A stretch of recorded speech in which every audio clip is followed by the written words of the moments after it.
Let me, in introducing the Prime Minister, start by expressing a word of thanks to him for his government's response and for the outreach which they have undertaken with the Canadian business community. When I look at the number of calls we've had from the Prime Minister himself, from senior members of Cabinet, from other senior government officials, it really has been a Team Canada approach. And there's been a real desire to work together to help Canadian business to succeed through this pandemic.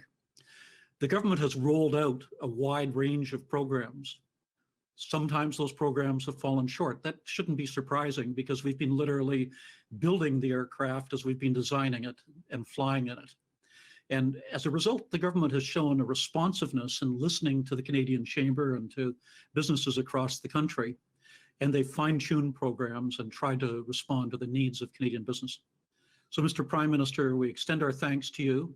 We will do our part in the Canadian business community to ensure that we serve our customers, that the systems of transportation and telecommunications, which have been so critical during this pandemic, continue to serve Canadians well.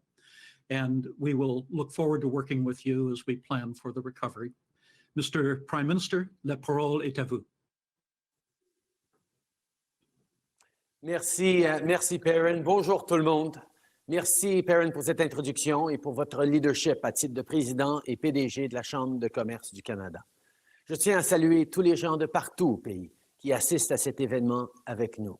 Même si on n'est pas réunis en personne, c'est une bonne chose qu'on puisse participer ensemble à l'activité aujourd'hui.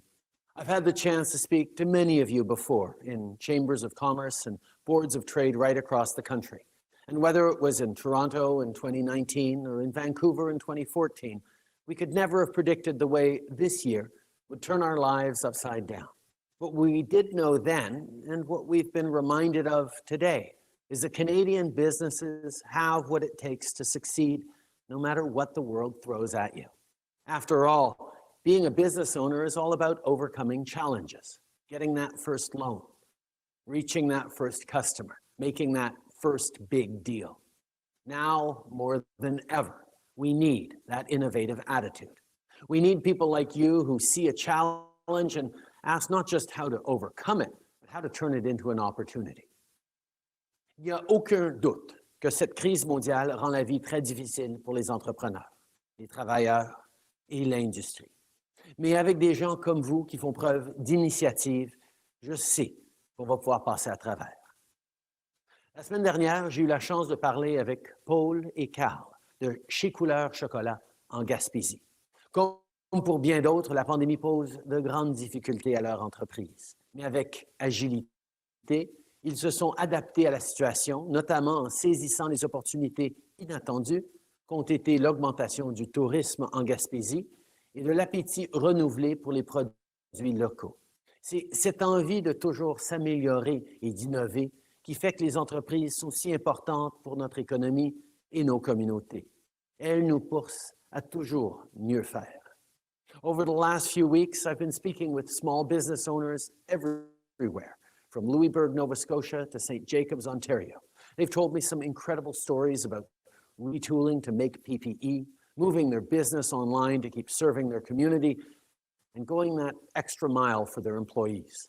But they've also told me that they couldn't have done it alone. No one should face the pandemic of the century by themselves. Not workers, not families, not business owners. And that's why, right from day one, our government stepped up to help.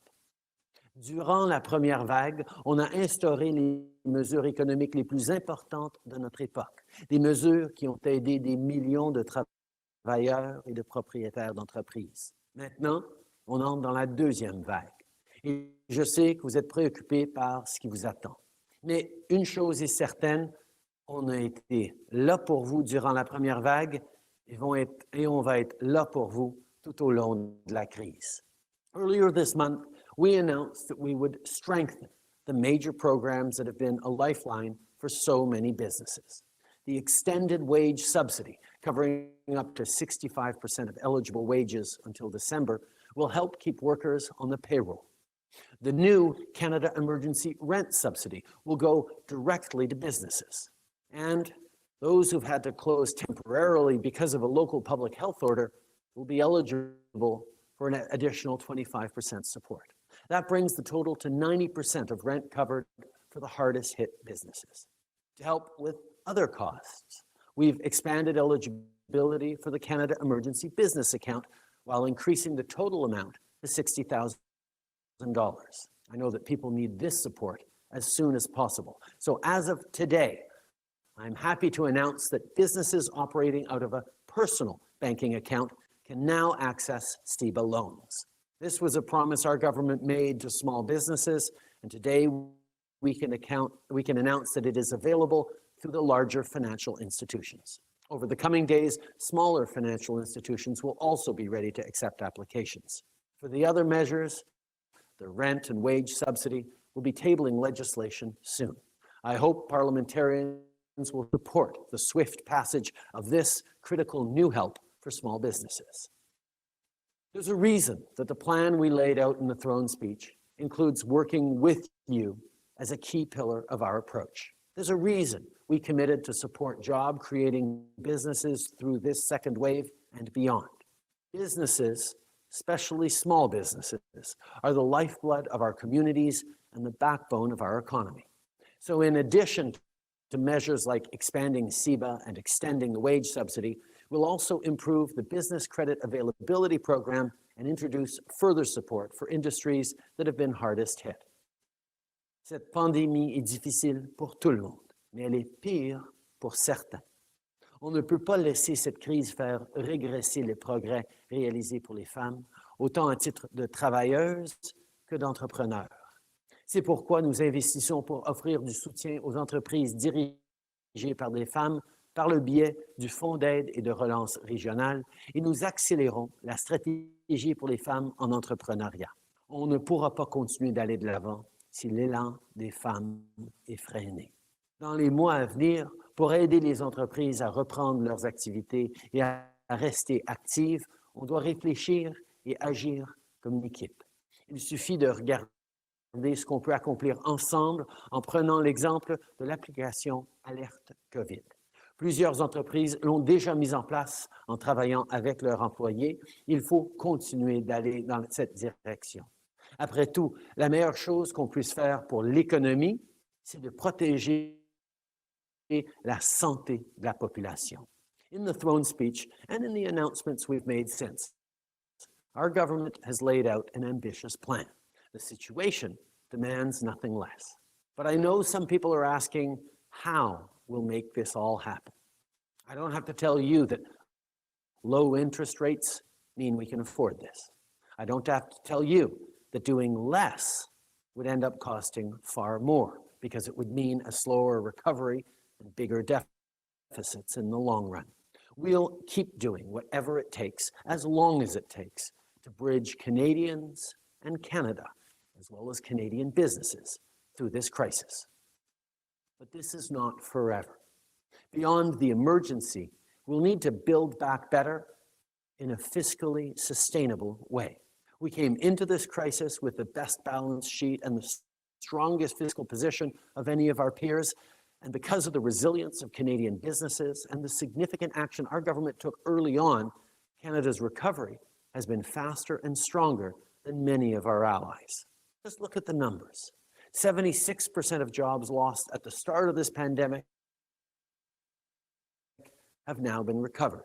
In September alone, almost 380,000 positions were added to the economy.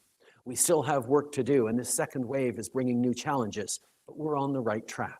And together, I know that we will keep moving forward. The path ahead won't always be easy. There will be challenges, there will be tough days, and there's a tough winter ahead.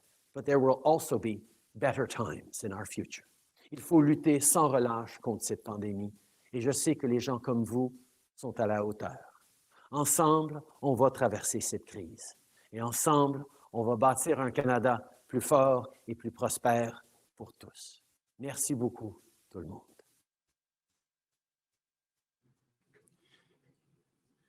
Thank you very much, Mr. Prime Minister. We greatly appreciate your being with us today, and we greatly appreciate the announcement you made today, which will be helpful for many small businesses across the country.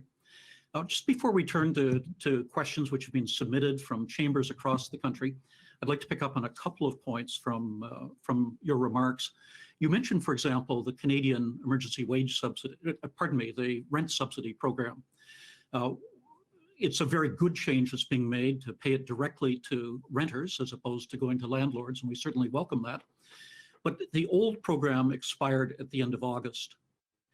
In September, at the end of September. In October, we haven't had a program in place, and the new month starts on Sunday.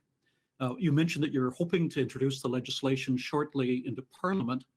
Can you give the assurance to people that the program will be in place for Canadians, particularly for small businesses, as of the beginning of November?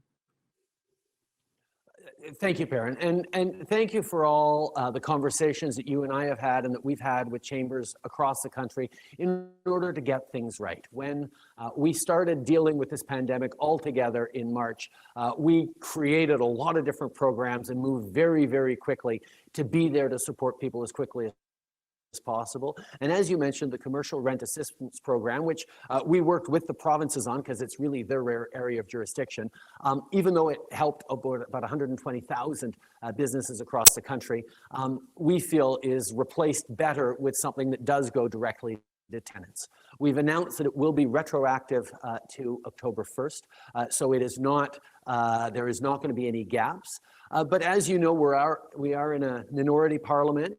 And even though there's a little more politics we're seeing from our partners these days, the will and the desire of parliamentarians to make sure that we are delivering for Canadians is really still apparent. So we're very optimistic. We're going to be able to get these measures through quickly and properly so we can help Canadians and Canadian businesses as quickly as possible.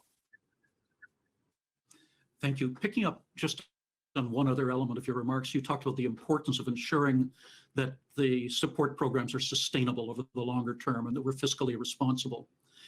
When can we expect an economic update statement? Will it take the form of a full mini budget?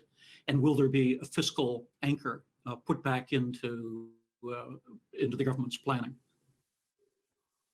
Thanks, Perrin. We did announce in the throne speech that there will be a fiscal update, a fairly robust one this fall, and we're working on that right now. But I've heard this concern from a lot of people about how much this pandemic is costing, how much it's costing for us to be there. And I think we need to take a step back and remember that the cost of having massive numbers of businesses go out of business because of this pandemic, the cost of having households diving into debt on their credit cards, on extra mortgages because they can't make it through, would be much longer term than the costs we're facing right now.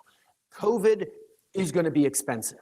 The question is, who is best positioned to bear these additional costs? And we don't feel it's businesses. We don't feel it's ordinary Canadians. The federal government, with the low cost of borrowing, with the advantages we have even over the provinces in terms of long-term low interest rates, has as well the fiscal space, the fiscal capacity to do this, which is why I can confidently and comfortably say we will be there to support Canadians and Canadian businesses as we have from the beginning, whatever it takes for as long as this COVID pandemic lasts. At the end of the pandemic, once we've got the vaccine and we're hopefully getting through it, there is going to be a need for stimulus. We've seen other countries do it to kick our economy into gear and get it roaring back. And that, of course, will be a one-time investment that we need to target to make sure that everyone is benefiting from this relaunch as we get roaring back. But longer term, even as we talk about things like building back better, we need to make sure that we remain fiscally responsible. Canada has a solid balance sheet, and we need to keep it that way. So as we invest in a greener recovery, in a more digital recovery, in a recovery that creates better opportunities for everyone, and can I highlight how pleased I am that the Chamber of Commerce have stepped forward so significantly on talking about childcare and the need to support women getting in the workforce and succeeding, because we've lost ground during this pandemic. We will be responsible and fiscally balanced, and have fiscal anchors as we move forward. But right now, for as long as the pandemic lasts, we are going to support Canadians and Canadian businesses directly and significantly. So just to clarify, you don't anticipate putting a fiscal anchor into the economic update? We'll certainly talk about fiscal responsibility. We'll talk about what we need to do, but I think there's a lot of uncertainty still around where we're going to end at the end of this pandemic, and I think it would be premature to be locking things down. But we will certainly talk about the frame and the responsibility that's necessary. Thank you, Prime Minister. Let's go to questions from delegates from across the country who have submitted questions for you. Trevor McPherson from the Ontario Chamber of Commerce asks, regardless of the outcome of the US election on November 3rd, what are your top priorities for strengthening our most important bilateral relationship and tackling shared global challenges together?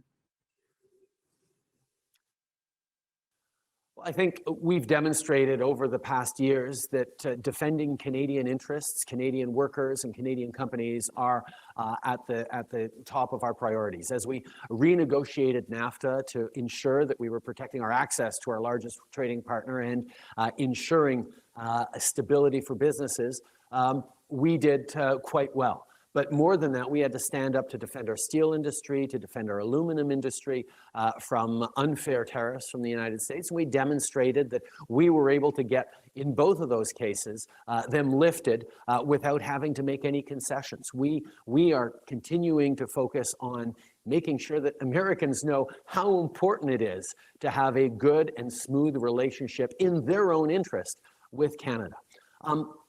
Beyond that, there are significant challenges facing the world that, depending on what happens in the US election, we will take different approaches on.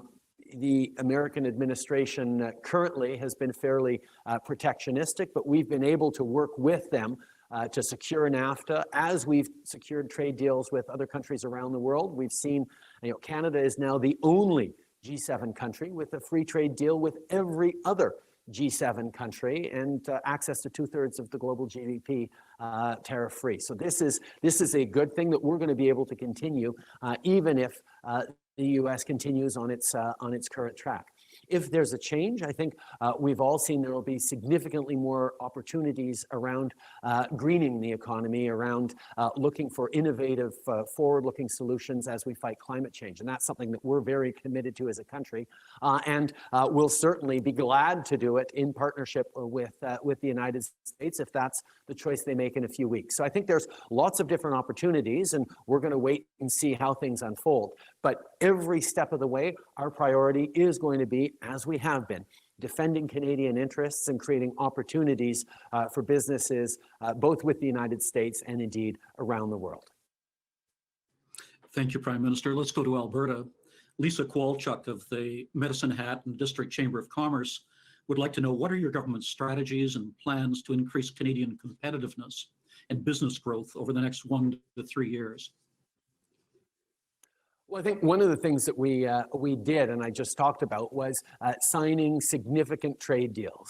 We were able to move forward in a really, really big way on ensuring that Canada remains globally connected, both to Europe, to Asia, and to North America. And even as we've done that, we know that the hard work of trade deals isn't necessarily the signing of the deals, it's the taking advantage of them, which is why our Minister of International Trade is also our Minister for Small Business. We know that exports and export diversification and giving the ability for our businesses to play on a global market is even more important than ever before. So many businesses have pivoted towards being more online and more digital, and that is a natural step towards playing on a much larger playing field. But for that, we need the supports, which is why we've created significant programs and investments to support businesses as they get out there more internationally. We also know that creating more robust supply chains, not just depending so much as we have in the past on China, which is a country that is rife with challenges right now, even as it is such a significant part of the global economy. So making sure we're getting manufacturers to develop PPE, rebuilding our pharmaceutical industry here in Canada, looking for a more diversified set of markets and partners around the world is key to maintaining Canada's opportunities in the world and Canadian businesses as well. And we will continue to do that. Even as we continue to trade massively with the United States, we need to reach out around the world as well, draw on not just the opportunities for trade, but the opportunities to innovate and create partnerships that are going to be beneficial for all of us. Canada has always had a tremendous advantage in our easy and close access to the US market. And that, of course, will continue. But we do need to think a little more global, and this pandemic is forcing us to think differently and globally, and this government will be there to support businesses as we take a look at the global competitive place we can have. Thank you. Let's go to British Columbia. One of our hardest working chamber managers, Anita from the Surrey Board of Trade, has a question with regard to small business, and she'd like to know how your government will continue to support small business. And could I add to that as well, particularly the hospitality sector, restaurants in particular, hotels, the tourism sector are particularly hard hit at the present time. Are there specific sectoral-based measures that you're looking at taking to help the small businesses across the country? Well, certainly, we recognize that this pandemic has been uneven in its impacts.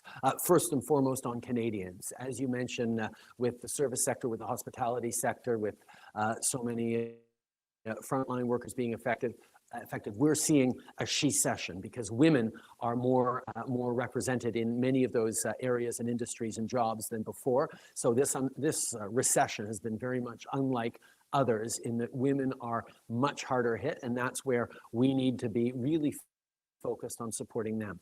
At the same time, we've seen small businesses struggle. So many of them are so dependent and connected to their communities. When people stay home, those are real challenges. When people are afraid to go out, there's extra costs from plexiglass shields to new PPE, that in changing hours to heaters to put outside while people wait in line for takeout. We're going to continue to be there. That's why we extended the CEBA, which was so successful for so many small businesses in the spring, the $40,000 interest-free loan with $10,000 forgivable up front. We've now added an extra $20,000 with another $10,000 forgivable because we know that small businesses are hurting. We changed the rent program so that now you don't have to go through your landlord. You can apply directly for it through the very successful mechanism we've brought forward with the wage subsidy. That's one of the things we learned. We had all sorts of different programs in different ways. We looked at what worked really well. The wage subsidy program, even though it took a while to get going, has been incredibly successful, and therefore we're delivering that new rent support through the wage subsidy program.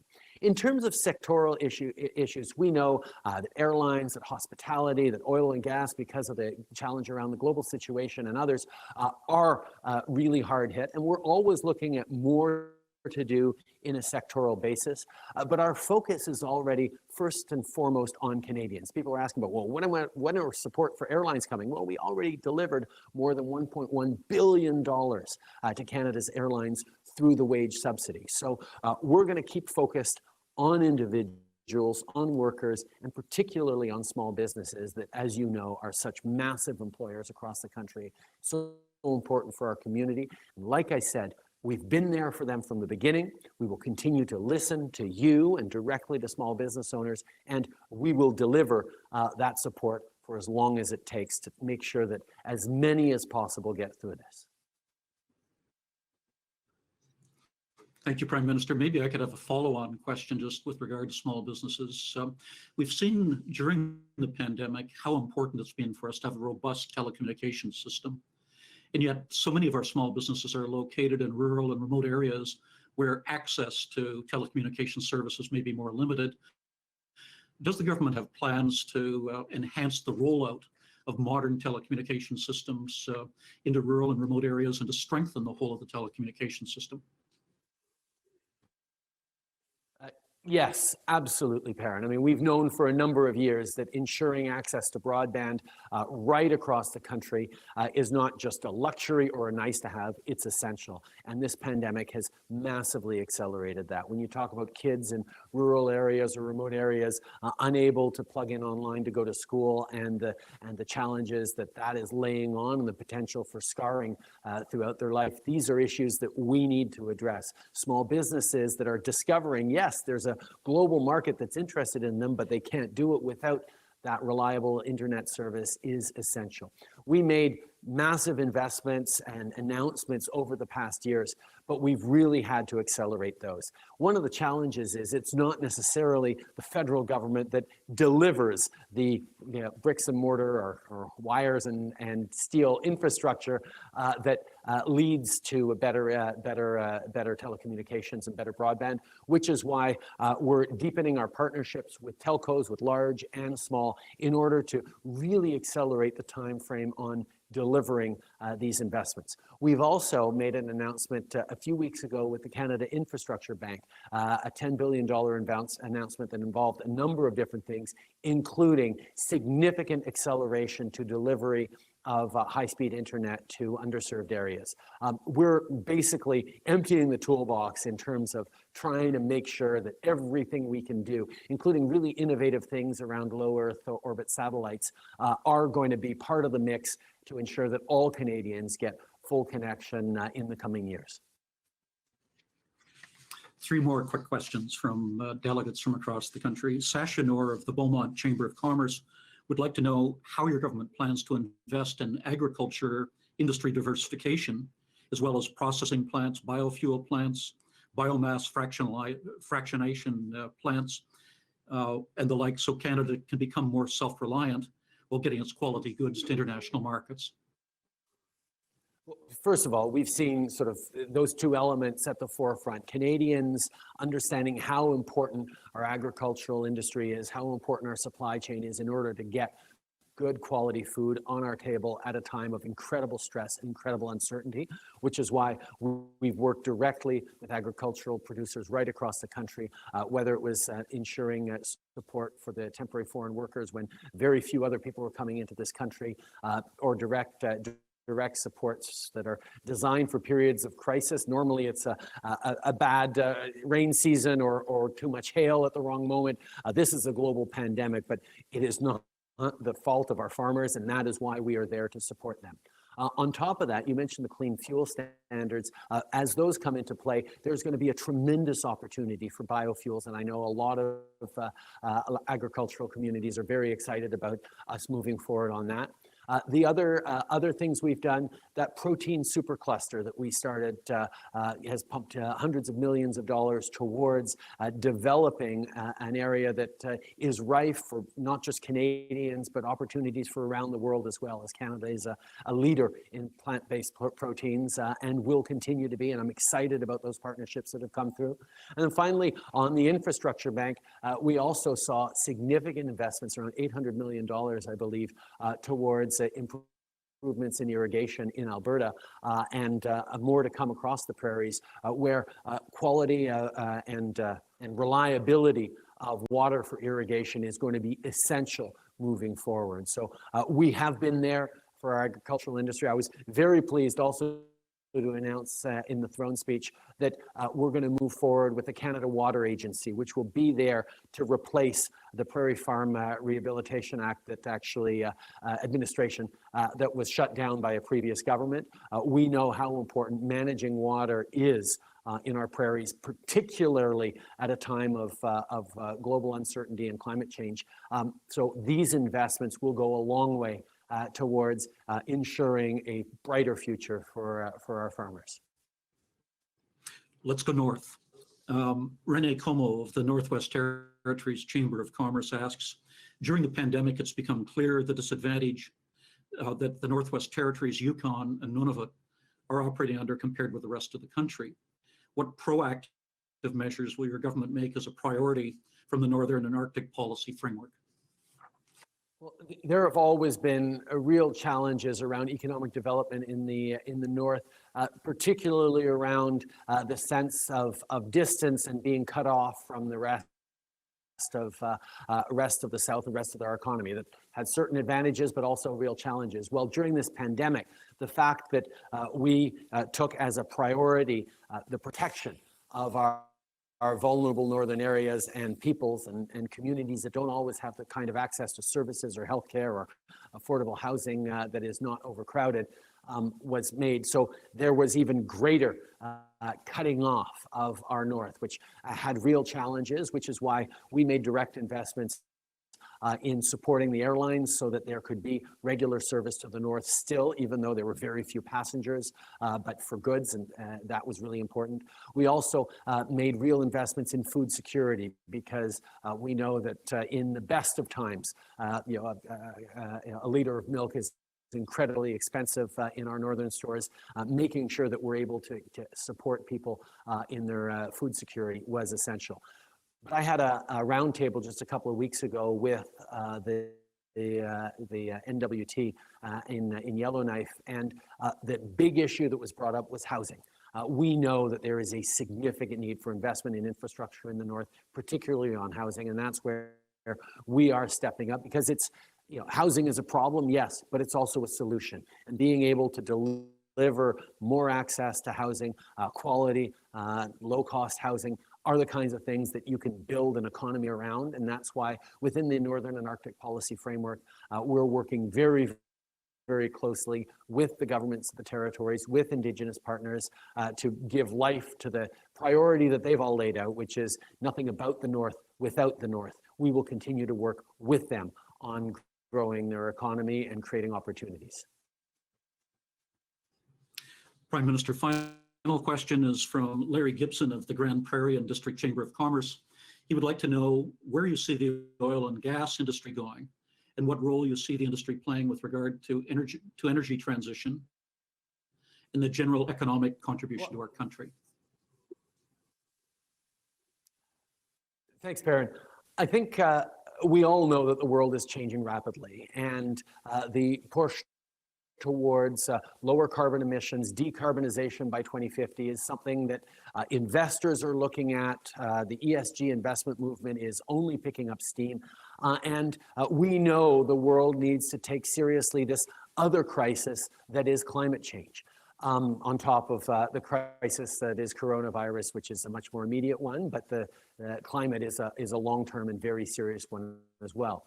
We also know, though, that it is an opportunity and one that we cannot solve without being partners with the oil and gas industry, without the workers and innovators who've always been part of it. To put it clearly and bluntly, Canada cannot reach its net zero commitments by 2050 unless we work hand in hand with the oil gas industry. When we look at investments made in clean tech by companies across the country, the reality is 75% of those investments made by companies in Canada is from companies in the oil and gas sector. There is an understanding of the ability that we have to solve this problem by working together, and that means good jobs. It means trillions of dollars of opportunity as we look to improve and transform our energy mix. Alberta and Saskatchewan and Newfoundland and Labrador's energy workers will be key to getting that transition going, to transforming our economy in the right ways. And that's why we're excited about things like investments in hydrogen, in CCUS, in things that are going to keep us innovating and moving forward. There's been promising signs on nuclear, particularly small modular reactors across the country. We know that innovating and investing, not just to protect our own economy and our own environment, but to be part of an exploding global market for solutions. When people are looking at Canada as one of those countries that has managed extremely well, not just through this pandemic, but through the uncertain economic times of the past many years, there is an interest in Canadian solutions and the quality of what we're putting forward. And I'm really excited about all the partnerships we will have with the oil and gas industry as we look to hit and exceed our 2030 targets, as we look to hit net zero by 2050. It's Going to require a lot of work, but if there's something that Canadians are good at, it's rolling up their sleeves, being ambitious, and tackling the big challenges that leave us better off in the long run. And so many Canadian businesses are proof of that, and I'm excited about the challenges we're all going to face together. Prime Minister, thank you. In a very short time, we've covered the waterfront in terms of topics and literally covered the country in terms of questions coming from all regions. And we're very grateful. We know the demands on your time. We're very grateful to you for taking time out to be with us. And let me just reinforce what I said at the outset. The collaboration, the outreach which the government has shown, starting with yourself, but extending throughout cabinet and through members of parliament of all sides, has been extraordinary. It really has been a Team Canada approach. And as we go into the second wave of the pandemic, that sort of collaboration and unity of purpose is going to be even more important than it was up until now. For our part, the Canadian Chamber pledges ourselves to work collaboratively with governments across Canada to ensure that we are successful both in terms of protecting public health and in terms of restoring our economic health in Canada. So we're very grateful for the opportunity to work with you. Let me then turn it over to Ferio Poulies,